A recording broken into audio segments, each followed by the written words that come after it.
Kita lanjutkan pelajaran kita di dalam kitab Riyadhus Shalihin. Masuk di dalam bab wajib melaksanakan hukum Allah, mendengarkan ajakan untuk berbuat baik dan larangan untuk berbuat mungkar. Ikuti semuanya. Qala Allah Ta'ala,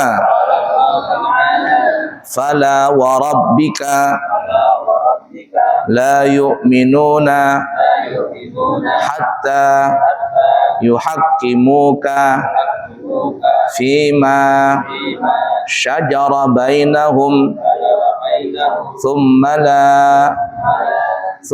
la yajidu fi anfusihim haraja mimma qadaita wa yusallimu taslima. Maka demi Tuhanmu, mereka pada hakikatnya tidak beriman sehingga mereka menjadikan kamu sebagai hakim terhadap perkara yang mereka perselisihkan. Kemudian mereka tidak merasa dalam hati mereka sesuatu keberatan terhadap putusan yang kamu berikan, dan mereka menerima dengan sepenuhnya. Surah An-Nisa surah keempat ayat 65. Nah, di sini Allah tegaskan tidak sempurna iman mereka sampai mereka menjadikan Nabi Muhammad sebagai penengah, hakim.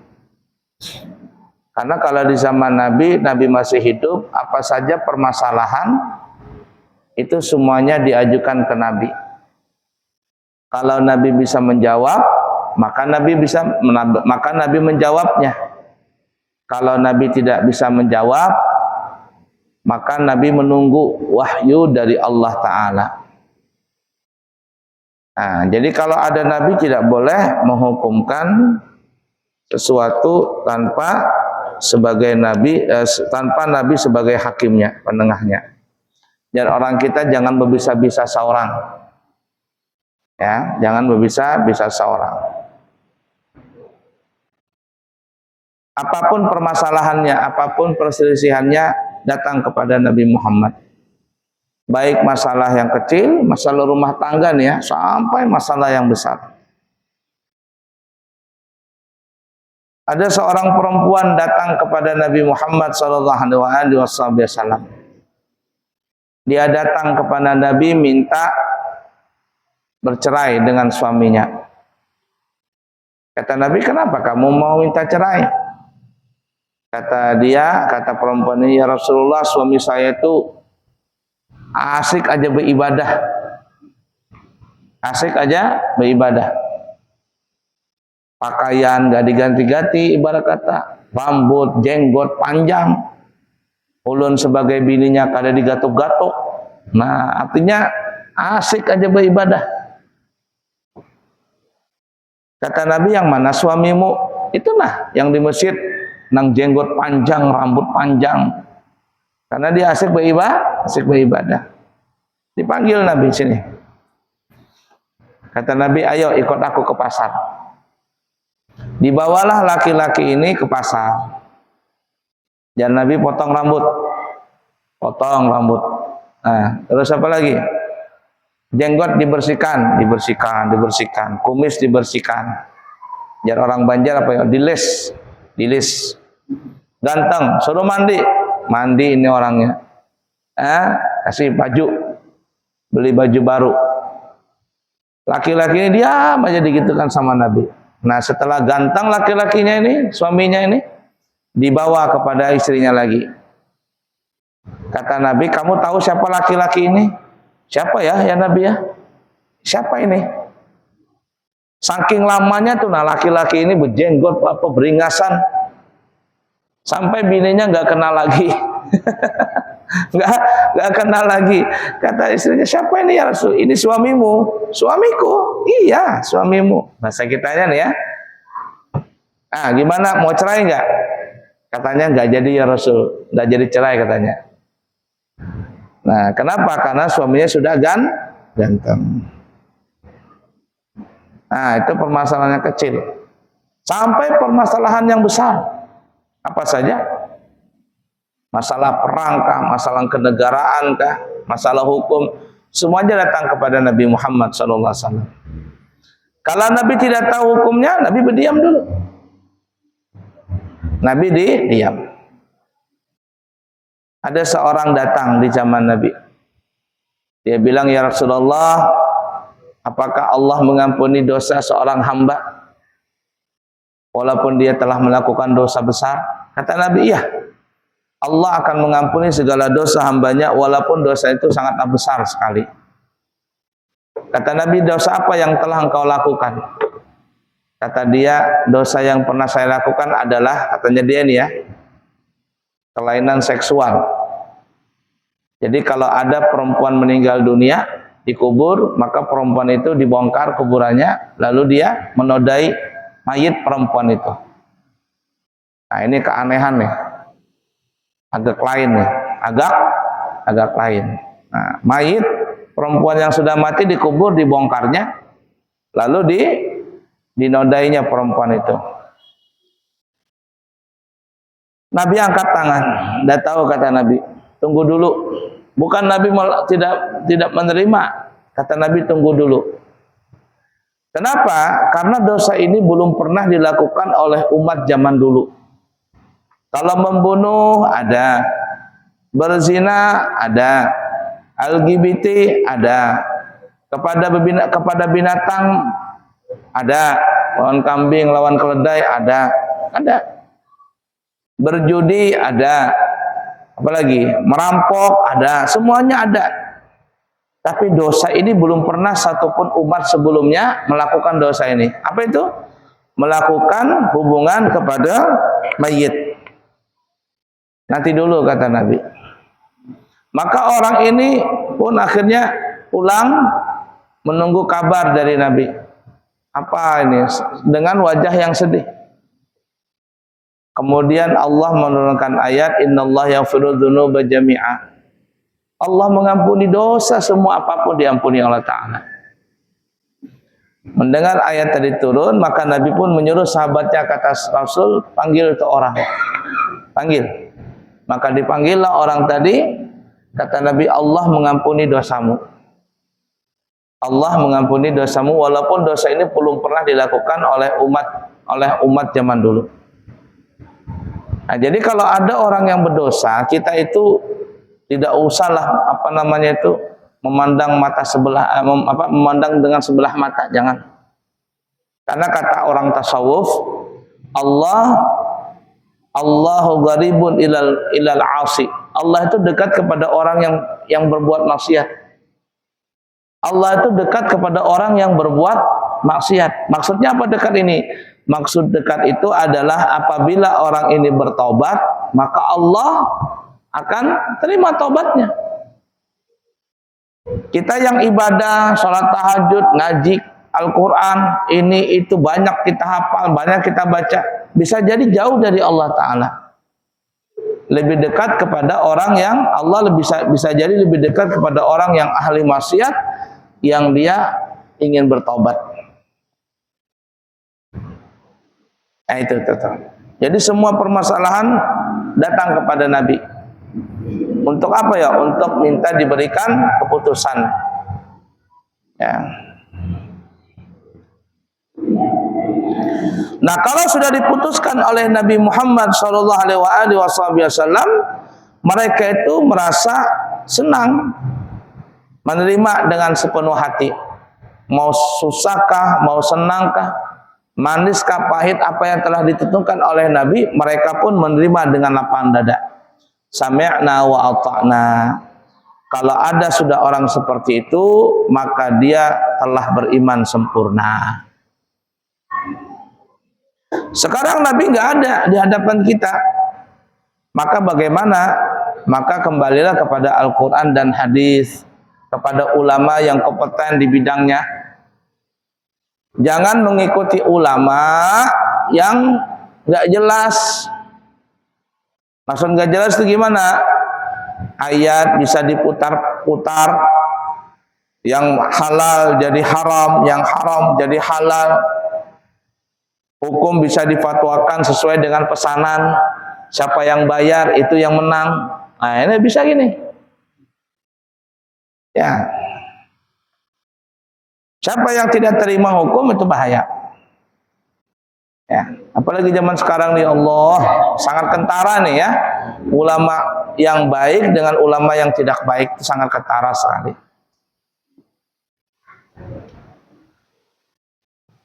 Ya, yang lagi hangat-hangatnya nih, nah, apa namanya di Jawa apa? Son horek apa namanya? Nah, tahu lah, son horek. Lagi rame nang salon nang ganal yang dibawa pakai truk. Itu kalau dia menyetel musiknya, bergetar rumah, kaca pecahan, apalagi genteng lepasan. Nah, jantung bisa copot di situ. Son horek. Nah, berjoget-joget apa semuanya. Lalu MUI datang mengharamkan itu. MUI setempat mengharamkan. Karena dampaknya apa? Dampaknya jelek sekali. Sangat jelek dampaknya. Ya, terutama kerusakan yang ada dilakukan.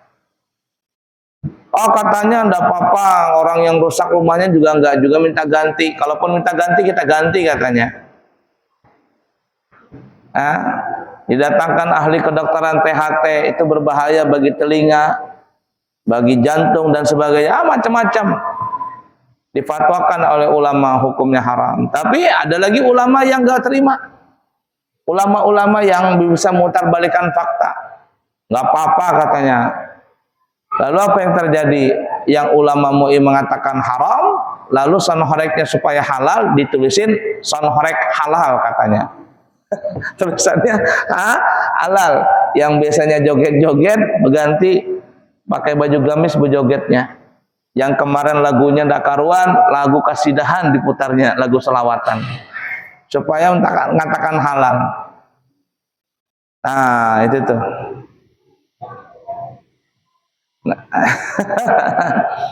Nah, sekarang nggak ada nabi. Lalu siapa yang kita pegangi? Ulama. Ulama yang mana? Ulama yang kompeten dalam bidangnya. Karena kalau orang awam memandang ulama itu berbeda. Al-alimu indal awam al-khutaba'u. Ulama itu di sisi orang-orang yang awam, masyarakat umum, ya, man sa'adal mimbar, orang yang bisa naik mimbar, yang bisa berceramah, itu orang awam kita kan itu ulama katanya. Suka ceramah, suka naik suka jadi khatib, belum tentu. Belum tentu. Apalagi zaman sekarang ini, waduh banyak banget penceramah-penceramah. Lah kita orang awam, terus terang, lagi bulan Maulidnya, kita ketujuh mengundang penceramah yang lucu daripada yang betul-betul mengajarkan ilmu. Lucu ujarnya penceramahnya, banyak bujurut datang. Nanti selesai ceramah ditanya kisahnya apa tadi ceramah itu. Apa ceramah isinya? Lucu. Lucu aja kisahnya. Lucu ujarnya. Kalau Pak ada ilmu apa begitu enggak lucu. Kalau hendak berlucuan sekalian aja ngundang pelawak begitu, nah selesai.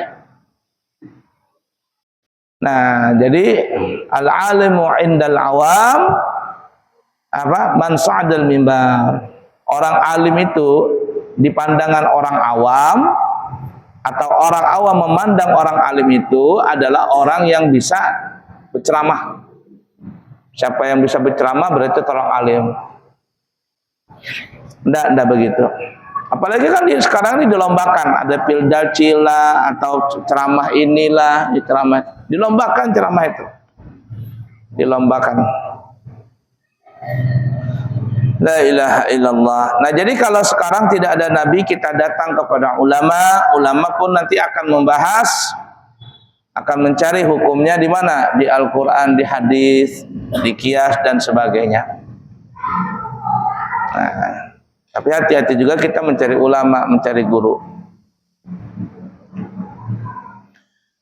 Lanjut. Wa qala ta'ala innama kana qaulal mu'minina idza du'u ila Allahi wa rasulihi liyahkuma bainahum ay yaqulu. Ini yang tadi kita bilang, sami'na wa ata'na wa ulaika humul muflihun. Sesungguhnya jawaban orang-orang yang beriman bila mereka dipanggil, diajak kepada jalan Allah dan Rasulnya, agar Rasul mengadili di antara mereka, ialah ucapan mereka, kami mendengar dan kami patuh, dan mereka itulah orang-orang yang beruntung. Surah 24 An-Nur ayat 51. Nah, itu tanda orang beriman. Kalau orang beriman ketika diberikan hukum, sudah ditentukan hukum, maka mereka mengatakan sami'na wa ata'na. Kami dengar, kami taati. Tapi kalau orang tidak beriman, sami'na wa asaina. Orang yang tidak beriman, mereka akan mengatakan kami dengar, tapi kami tidak mau ngikutin. Kami dengar, tapi kami tidak mau mengikutin.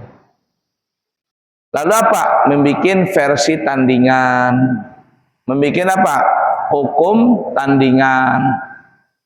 Terjadi nggak zaman sekarang? Banyak. Banyak. Lalu apa? Ulama-ulama yang memang kompeten dalam bidangnya dikatakan tidak benar, dikatakan salah. Ulama yang kompeten di bidangnya dikatakan itu menciptakan hukum karena ada bayaran. Macam-macam lah. Orang-orang seperti itu mereka mengatakan apa? Sami'na wa asaina. Mereka mengatakan kami dengar tapi kami tolak. Kami dengar tapi kami tidak mau ngikutin. Itu bukan orang beriman. Kalau orang beriman apa ya? Sami'na wa ata'na. Nggih. Kami turut ya Rasul. Kami turut ya Allah. Kalau sudah sami'na wa ata'na, kami dengar, kami taati, apa yang terjadi? Wa ulaika humul muflihun. Kata Allah, mereka itulah orang-orang yang beruntung. Tapi kalau mereka mengatakan sami'na wa asaina, kami dengar tapi kami tolak, berarti mereka adalah orang-orang khasirun, orang-orang yang rugi. Na'udzubillahi min dzalik.